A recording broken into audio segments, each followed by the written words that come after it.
Greetings, everybody, and welcome to this preview of a program we're calling Heartstrings. And we've called it that because all of the music from top to bottom is so heartfelt, but also because this program features the strings of the Stockton Symphony. And I've got my favorite guest ever. Will you welcome my wife, Janie? Now, many of you have probably read her fabulous and informative program notes over decades. She's definitely the musicological expert of the family. And it's so great to have you by my side. Hi, it's great to be here. So let's talk about the first piece on the program, The Lyric for Strings by George Walker. Can you give us just a little thumbnail of George Walker? George Walker was an amazingly prolific composer, pianist, teacher, and he lived for 96 years. Isn't that incredible? He was active throughout his life.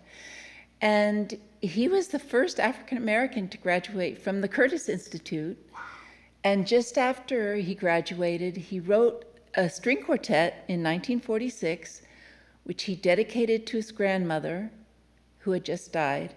And the slow movement of that quartet became his lyric for strings. That is just so heartwarming and touching. And we've talked about this, right? But the emotional feel, not necessarily the notes, but the emotional feel of George Walker's piece really brings to mind another famous soulful piece, Barber's Adagio for strings. Yes, as I wrote in my program notes. So Barber preceded Walker at Curtis by just a decade or so, and he had written his Adagio for strings first as a movement in a string quartet, and then later transferred it to string orchestra. So let's hear now George Walker's lyric for strings, that same kind of sense of soulfulness and pathos.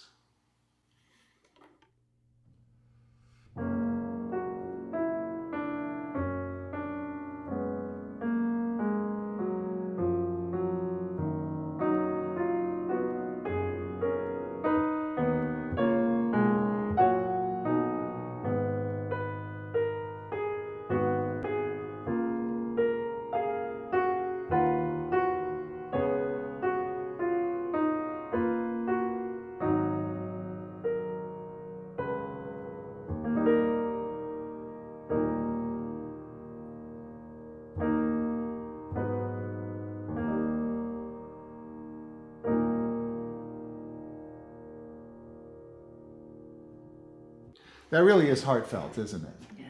So we talked just a little bit before about the fact that my wife has been writing program notes for the Stockton Symphony for decades. We're about to run a new experiment this season. Can you tell us about that?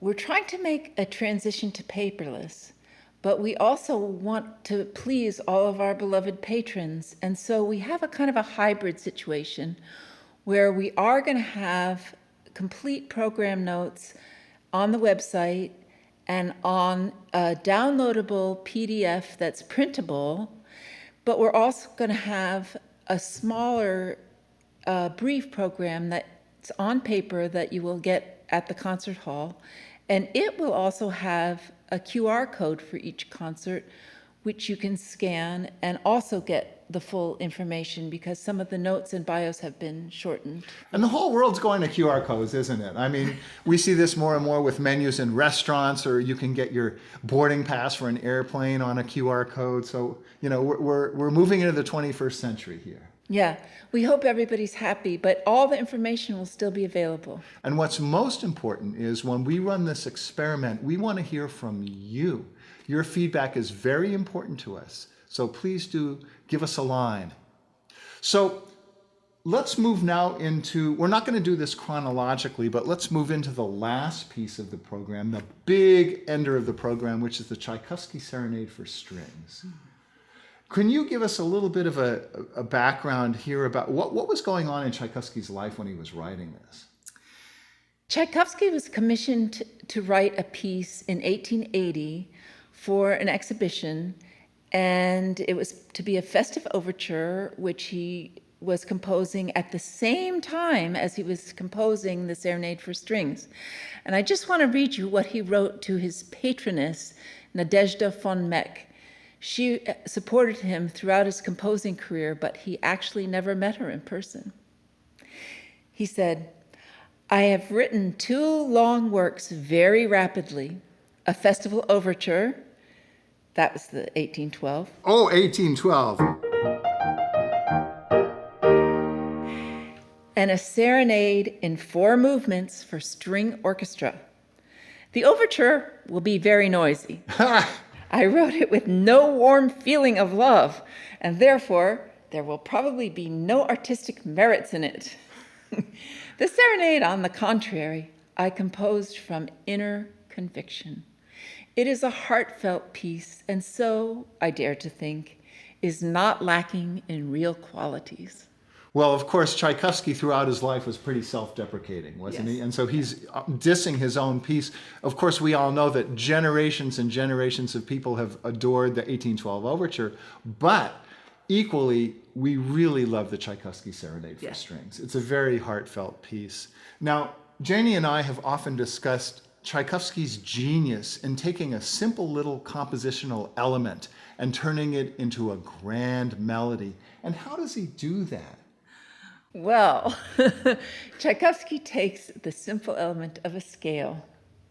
So let's review a scale. Here's a scale going up, ascending. Now, suppose we just reverse that and make a descending scale, and how about if I play it a lot slower?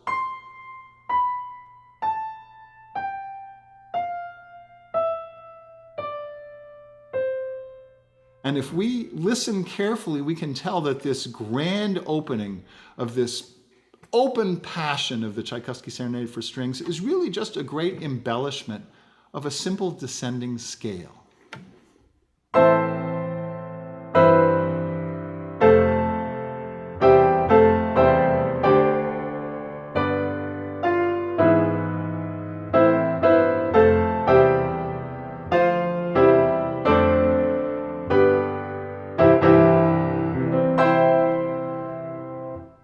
Is that passionate and romantic or what? I love that movement. Oh, it's so great. You know, a serenade means a love song, right? But Tchaikovsky just doesn't say, "I love you." He says to the whole world, "I love you." I mean, he screams it. So now let's go to the second movement, which is really a tribute to the tradition of a waltz.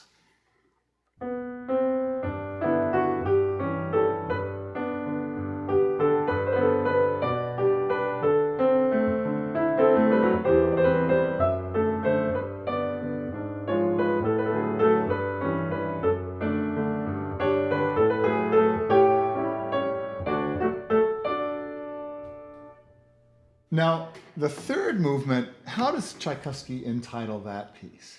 He calls it an elegy. An elegy. So it's really kind of deep and thoughtful and soulful, right? Mm-hmm. And of course, the music is completely different, but it kind of evokes that same kind of contemplative quality that several decades later George Walker had in his lyric for strings, right? Mm-hmm. Okay, so let's listen to that really introspective character.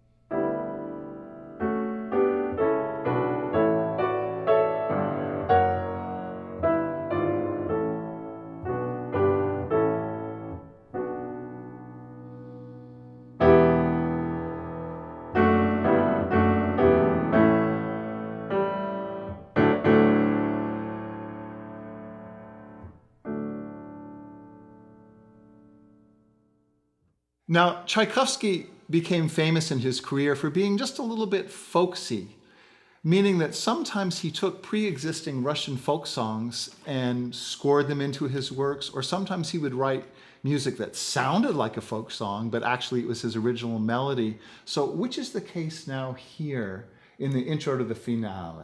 Well, he actually called it, subtitled, Tema Russo. And he wanted everyone, even outside of Russia, to know that he had incorporated Russian themes. So We have two Russian themes on which he based this movement. The first one is called Along the Green Meadow. So let's imagine ourselves in a great, beautiful expanse.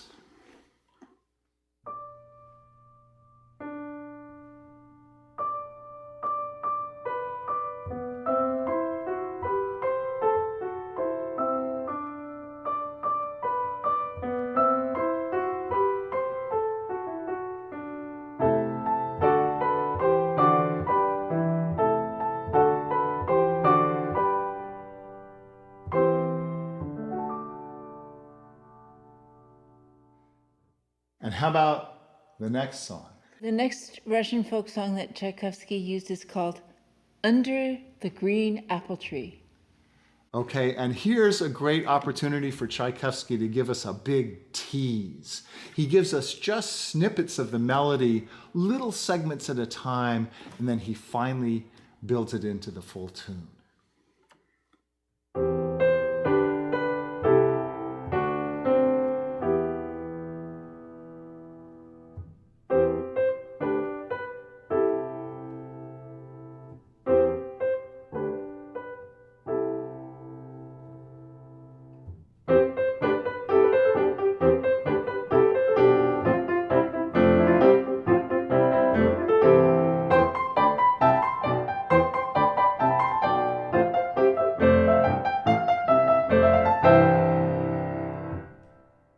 So now it's time to talk about the big central part of this program, Winter from Vivaldi's Four Seasons. And the soloist is all of 13 years old. Amaryn Olmeda recently won the grand prize of the junior division of the Sphinx competition. I've known her since she was 7 years old. She's truly a genius, a prodigy, a phenom. And it's so great to have her playing with us. So if we're going to talk about Vivaldi's Four Seasons, we should really talk about program music. Yes, so program music is instrumental music that relies on some kind of external influence, such as literature, art, or nature, and that is what a composer will represent in the music. So it's kind of like sound painting. Yes, and so Vivaldi made the supreme example in these Four Seasons, where he actually wrote sonnets with the text put into the music exactly where the depiction occurs. So we should give a couple examples. Yes.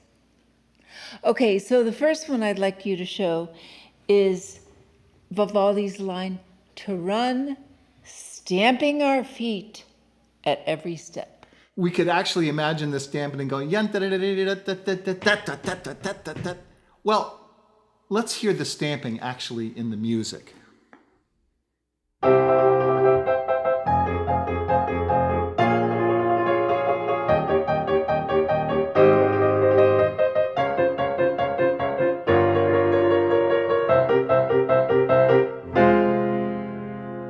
Yeah. Let's hear another example. How about teeth chattering with the cold? Teeth chattering with the cold. This is a really hard one. I don't know if I can do it. You can do it.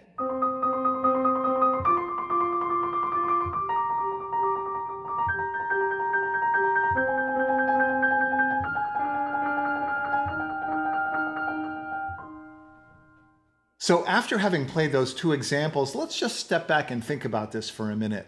I mean, it's true, we're in winter and you would expect cold weather and whatever, but we're really talking about freezing, icicles, stamping our feet to keep warm, teeth chattering. And so this is for Venice, Italy. Wouldn't this be a little bit unusual? A couple of years after I had first written about this piece, I got an email from a paleoclimatologist, and she was asking about when Vivaldi had written this piece because she was studying the little Ice Age. The Little Ice Age, when did that happen? Well, that ended in 1715. I think it began in 1675. And so the culmination of it was just around the time when Vivaldi was probably writing this piece. So the dates of when he wrote the piece are in a little bit of discussion, right? Right, because he had published the pieces, a bunch of concertos in 1725, but had written them earlier. So what's the earliest point of the date range?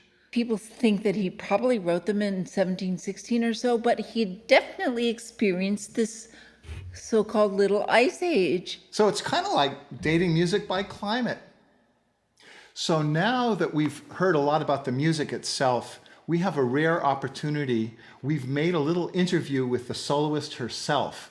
I went up and visited Amaryn Olmeda at her residence up in Loomis, and here's what we came up with. Enjoy.